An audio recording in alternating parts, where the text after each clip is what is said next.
So students, now today we are in day 3 for your CUT purpose. Look at this. Today we are going to explain money and banking concept. So watch this video carefully.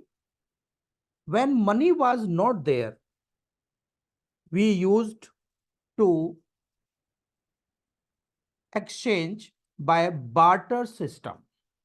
So it is a system where exchange of goods for goods takes place without use of money. This is also termed as CC economy, that means commodity for commodity exchange. So look here in this picture, wheat. Wheat is exchanged in lieu of apple. So if this is being exchanged with each other, this is called as barter system. But barter system has many drawbacks, such as first drawbacks you can see that it has limitations of lack of double coincidence of wants. Double coincidence of wants is very important point. So barter system cannot work only when both buyers and sellers are ready to exchange each other. If they are not ready, then barter system cannot take place. So you can say इस हाथ ले उस हाथ दे, तो आपको eight ए time exchange करना पड़ेगा और उसके लिए भी डबल कोइंसिडेंस की रिक्वायरमेंट होती है. अब आप कुछ भी एक्सचेंज करेंगे तो suppose a person has rice and B has wheat. Now these two persons will exchange each other when A required wheat and B required rice. In that case, exchange can take place. But such a combination can be very difficult to trace. So therefore, it was a problem in double coincidence of wants. So next problem is lack of common measure of value. Common measure. अब चलो मान भी लिया कि हम exchange कर लेंगे, but who will decide how much wheat to be given and how much rice to be accepted? So lack of common measure of value is not possible. So because each and every good has different variety as well as their use. So it is not possible for the common measure of value. Then there are the more problems, lack of standard of deferred payment. So deferred payment means आप payment को postpone करना चाहते हैं, बाद में payment करेंगे, future में payment करनी है, तो बेटे ये पॉसिबल नहीं हो पाता है because borrowers may not be able to arrange goods of exactly same quantity at the time of the repayment. Second point, you can also say that conflict regarding the specific commodity. आप कहते हो कि हमें ये वाली commodity नहीं, ऐसी वाली कमोडिटी हमने दी थी, हम तो वैसा चाहिए, तो इसलिए deferred payment possible नहीं हो पाता है. Then store of value. Store of value is not possible because goods cannot be stored for a longer period. As well as transfer of funds is also not possible. So these are the limitations of barter system. So because of the barter system, money came into existence. Now money क्या है? तो money की definition बेटे professor walker ने दी है. ये definition professor walker, he said that money is what money does. So now again definition has many questions. What money does? So money, first point, money is a medium of exchange.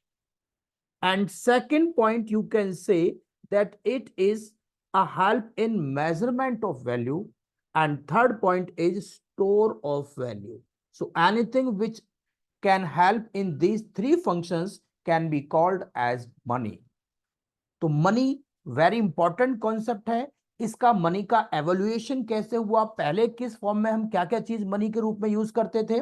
तो उसके लिए आप देखिए money पहले किस form में use होता।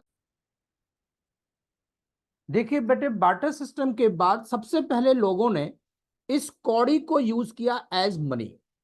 कौड़ी पहले ये है फूटी कौड़ी, देन फूटी कौड़ी से बना दूसरा पॉइंट कौड़ी। कौड़ी हमारे पास आया, 3 फूटी कौड़ी का एक कौड़ी होता था, इससे लोगों ने लेन देन किया। कौड़ी के बाद उन्होंने यूज किया दमड़ी, दमड़ी के बाद धेला, धेला के बाद पाई, एंड इस तरह से मनी को उन्होंने यूज किया। तो आप ये देख रहे हैं कुछ पुराने करेंसी के यहाँ पर पिक्चर्स हैं। तो ये है दमड़ी, 2 दमड़ी का एक धेला होता था। ये दमड़ी का फोटो है, ठीक है, धेला और ऊपर है दमड़ी। ये दमड़ी का फोटो आप देख सकते हैं, ये पुराने जमाने का सिक्का है, ठीक है। उसके बाद ये पाई आ गया। अगर आप थोड़ा सा और डिटेल में देखें तो देखिए पाई, पाई से पैसा आया, पैसे से आना, 4 पैसे का एक आना होता था, और आना के बाद में रुपया ओरिजिनेट हुआ है। तो ये मनी के कुछ आपके पास फंक्शंस होते थे। देन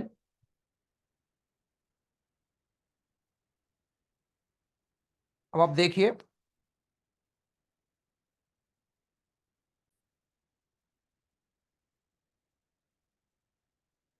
पहले कमोडिटी बार्टर सिस्टम था। ये बार्टर सिस्टम से देखिए मेटल्स में आ गए, मेटल से गोल्ड, गोल्ड से फिर पेपर नोट्स, और पेपर नोट से अब ये प्लास्टिक मनी, और प्लास्टिक मनी के बाद भी बेटे अब ई मनी आ गया है,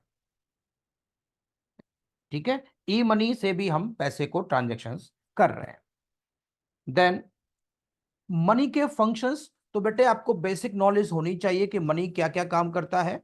तो मनी के फंक्शंस में सबसे पहले medium of exchange.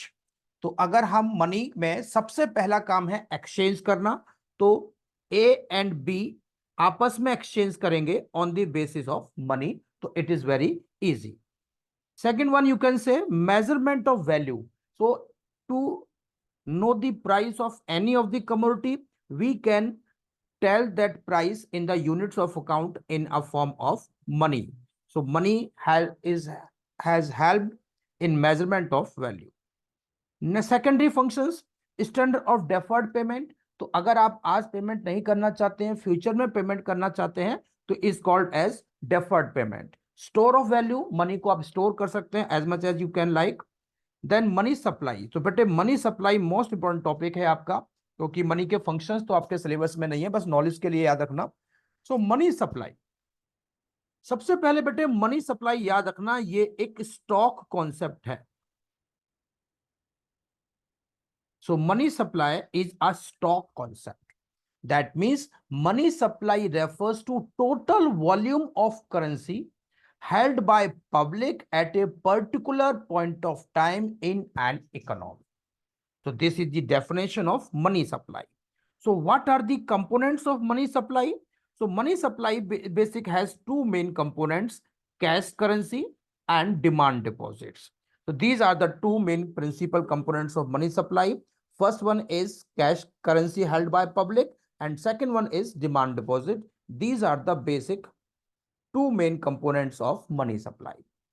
Now the measurement, बेटे यहां बच्चे काफी कंफ्यूज हो जाते हैं मेजरमेंट में और कंपोनेंट्स में। तो कंपोनेंट्स तो मैंने बताया आपको, अब मेजरमेंट क्या है। मेजरमेंट में सबसे पहले आता है आपके पास cash currency M1, cash currency plus demand deposit plus other deposit with RBI।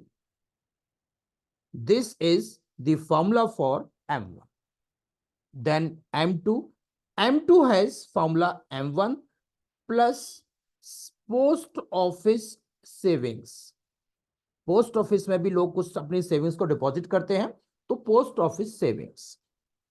Then M3 M1 plus net time deposits, net time deposits with banks. Then M4 M4 has M3 plus total deposits with post office, but excluding national saving certificate. NSC को बेटे इसमें include नहीं करते हैं, minus मत करना, सिर्फ exclude कर देना है। तो these are the measurement of money supply. अब पॉइंट ऑफ व्यू से आपको याद रखना चाहिए कि this M1 has most liquidity, most liquidity,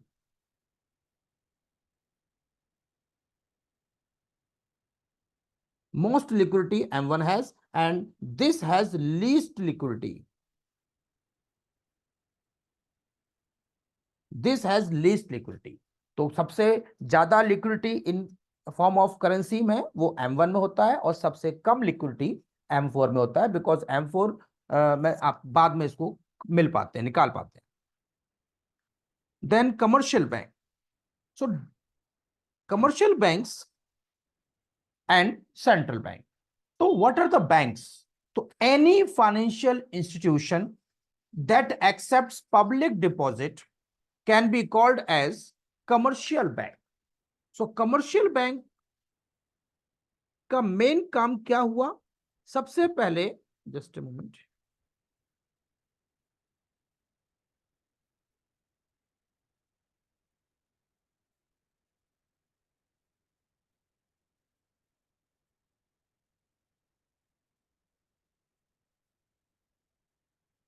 first one, commercial bank accept deposit.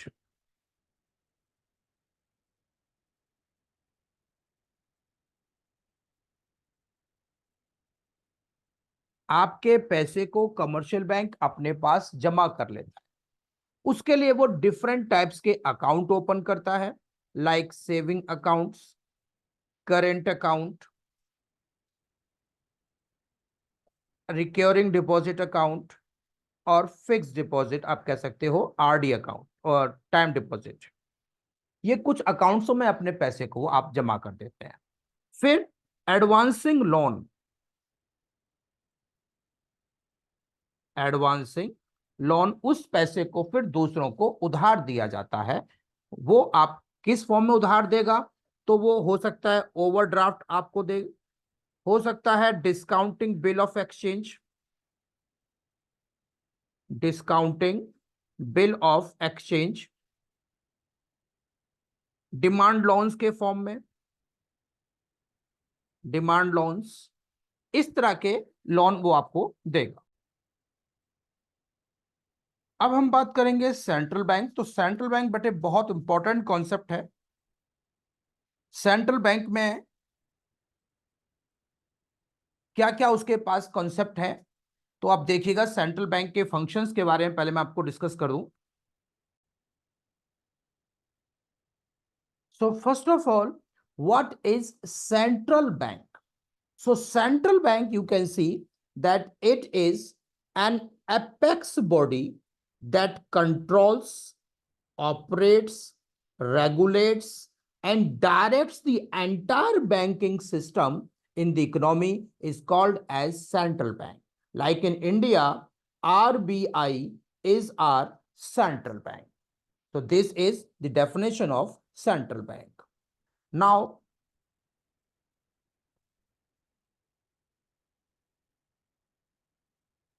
look, you can see that अब हमारे जो सेंट्रल बैंक के गवर्नर हैं, ये 2018 से लेकर अब कंटिन्यूअसली हमारे शक्तिकांत दास आरबीआई गवर्नर बने हुए हैं। शक्तिकांत दास, उससे पहले उर्जित पटेल थे। तो ये आपको याद रखना है, उर्जित पटेल पहले थे और अब शक्तिकांत दास हमारे आरबीआई के गवर्नर हैं।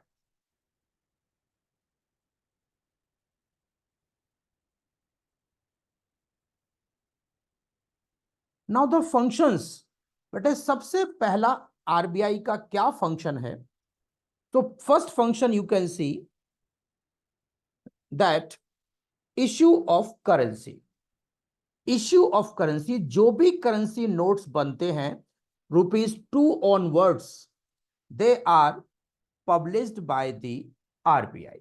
तो आप इसको पॉज करके पढ़ सकते हैं, इशू ऑफ करेंसी।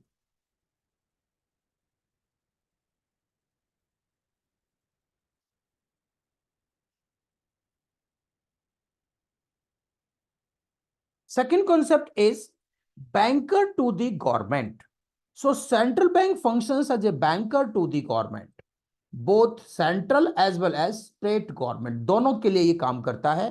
क्या क्या करता है? बैंकिंग बिजनेस करेगा, उनको लोन प्रोवाइड करेगा, एजेंट बन जाएगा और यहां तक कि उनका एडवाइजर भी बन जाता है।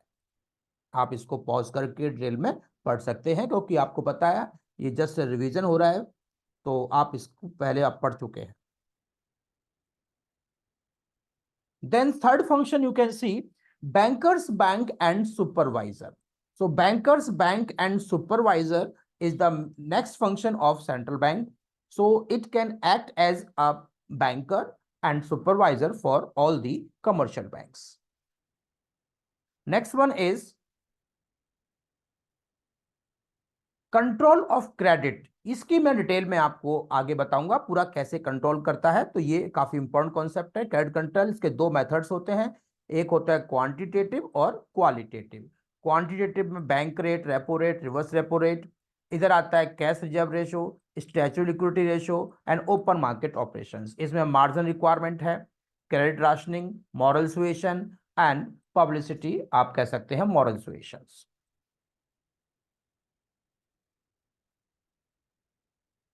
देन एक्सचेंज कंट्रोल, जितना भी फॉरेन एक्सचेंज है उसका कंट्रोल आरबीआई अपने पास रखता है। Lender of last resort, whenever any of the commercial bank is unable to find anywhere loan, then central bank comes to help its banks. So this is called as lender of last resort.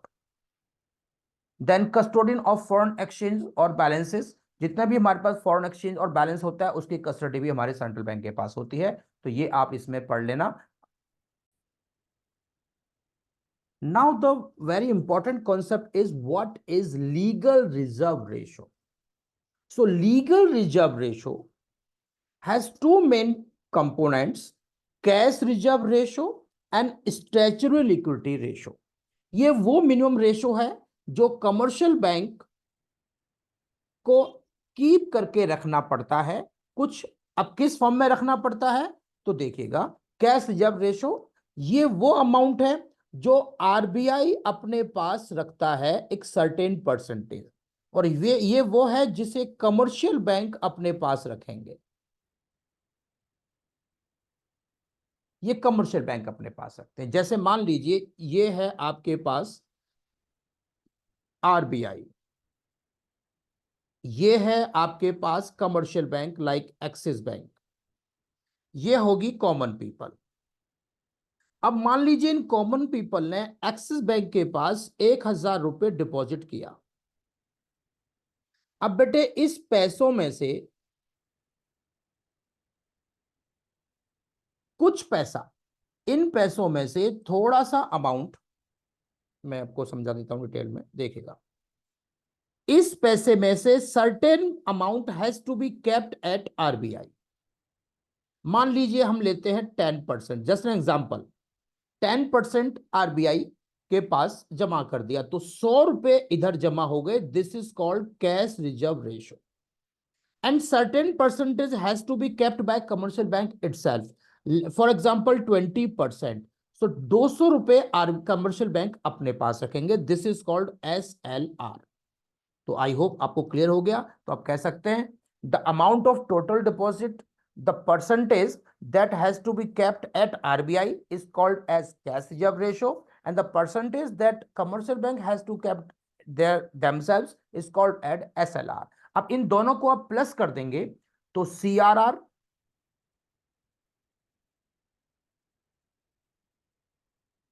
and SLR, the sum of these is called as LRR. इन दोनों का सम आपका LRR बनेगा।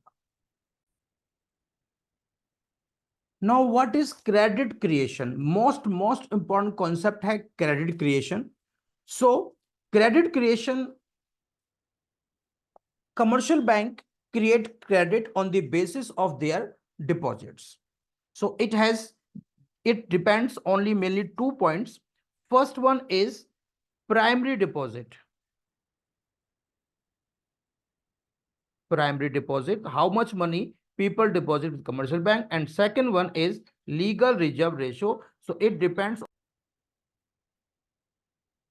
Suppose here 20% LRR, fresh deposit 10,000.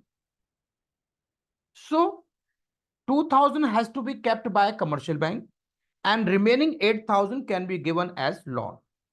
So this is the assumption based for credit creation. The first one is it depends on primary deposit, that is initial deposit also you can say, or fresh deposit, same all things. And second one is legal reserve ratio, which is cash reserve ratio plus statutory liquidity ratio. Now look at this. Now the borrowers spend entire amount of 8,000 for making payments. Since all transactions are routed through the banks, it is being assumed that the borrowers comes back into the bank from the deposit and who's received the payment.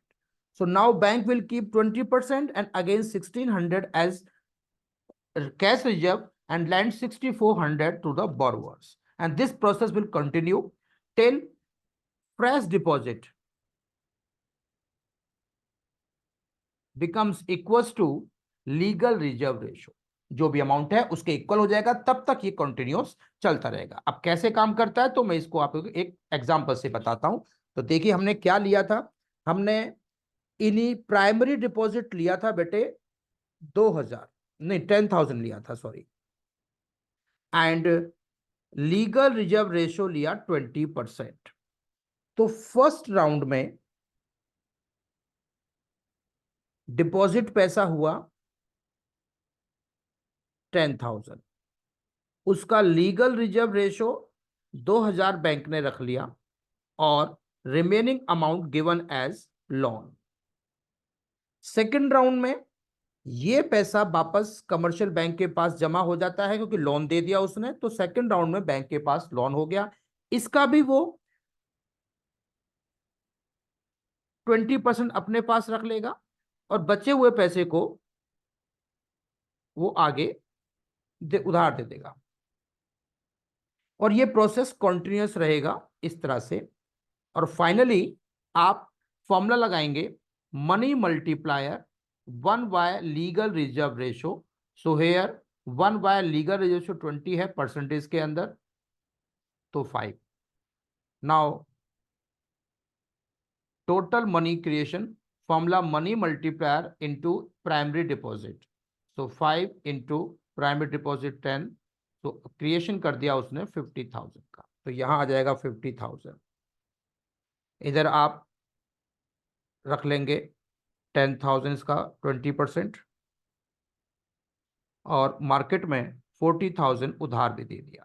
तो this is the process of money creation.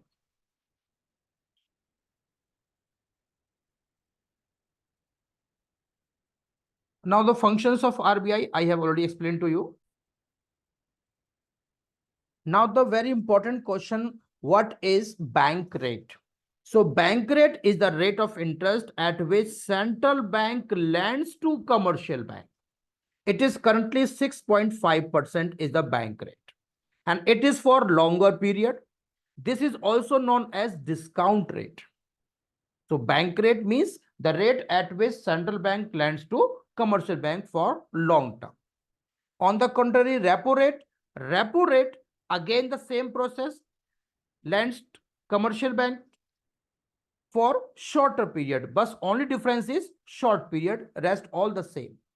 तो ये short period के लिए होता है, वो long period के लिए होता है. जो repo rate है वो बैंक रेट से आपकी कम हो सकती है, तो क्योंकि शॉर्ट टर्म पीरियड के लिए होते हैं तो ये वेरी करती है time to time. Currently 6%.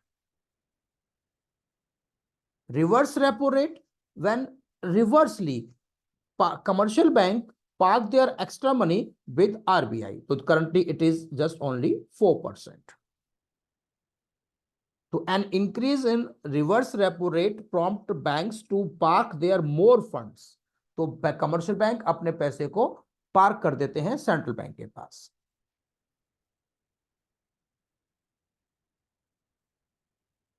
Open market operations, तो इसकी थोड़ा डिटेल में आपको बता देता हूं, क्योंकि ये बच्चे काफी कंफ्यूज हो जाते हैं इस पॉइंटों में, चारों पॉइंटों में।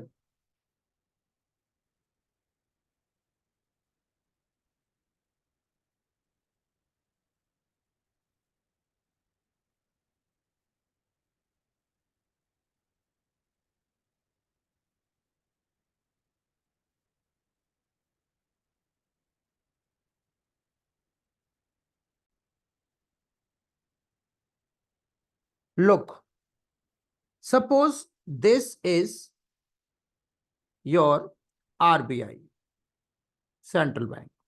These are commercial bank like Axis Bank, Punjab National Bank, and any other bank. These are the common people. So,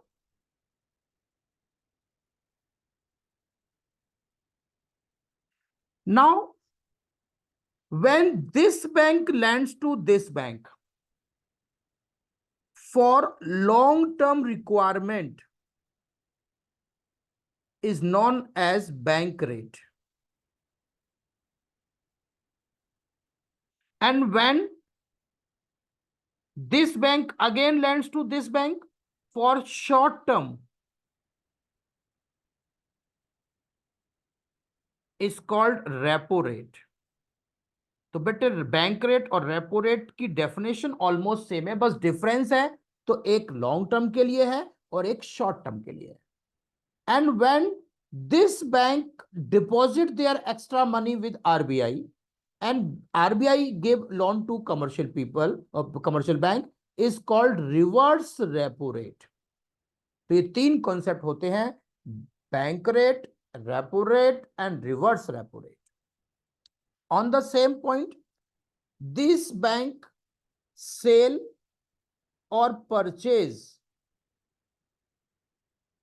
securities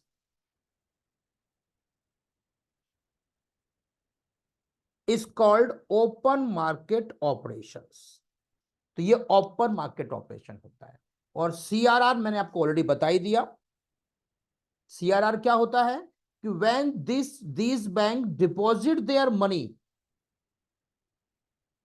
suppose 10,000 जमा हुआ, उसका 10% इधर देना है, this is CRR. And certain पैसा अपने पास रखना है, वो कोड कहलाता है एसएलआर।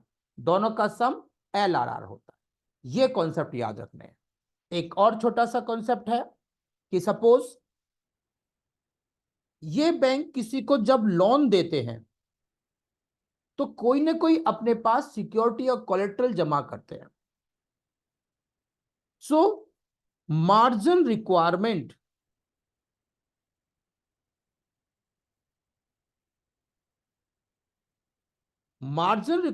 होता है डिफरेंस बिटवीन मार्केट वैल्यू आपकी मॉर्गेज गुड्स की क्या है, एंड लोन गिवन, कितना बैंक ने आपको लोन दिया है, उसका डिफरेंस होता है मार्जिन रिक्वायरमेंट। तो बेटे ये टर्म्स हैं जो आपको याद रखनी पड़ेंगी, सारी की सारी याद रखना है इसको। सो बेटे आप इनकी डेफिनेशंस पढ़ सकते हैं। एसएलआर सीआरआर क्या होता है और क्या इसके बढ़ाने घटाने से होगा, मॉरल सुएशन, मार्जिन रिक्वायरमेंट मैंने अभी बताया डिफरेंस होता है इसके बीच का, बिटवीन आपकी सिक्योरिटी क्या है और अमाउंट ऑफ लोन कितना मिला उसका डिफरेंस होता है।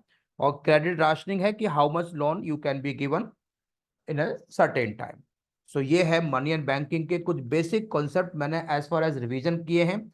अगर आपको इनको डिटेल में सीखना है तो मैंने अपने ही यूट्यूब चैनल पे मनी एंड बैंकिंग की टोटल 7 वीडियोस डाली हैं। ये तो मैंने कंबाइंड फॉर्म के अंदर छोटा वीडियो बनाया है, लेकिन 7 वीडियोस आप डिटेल में देखना चाहते हैं तो उन वीडियोस को आप देख सकते हैं। आप बेटर लर्निंग के लिए ये कॉन्सेप्ट लर्निंग आज मैंने ब्रीफ में आपको समझाया है, ये आप अच्छे से रिवाइज कर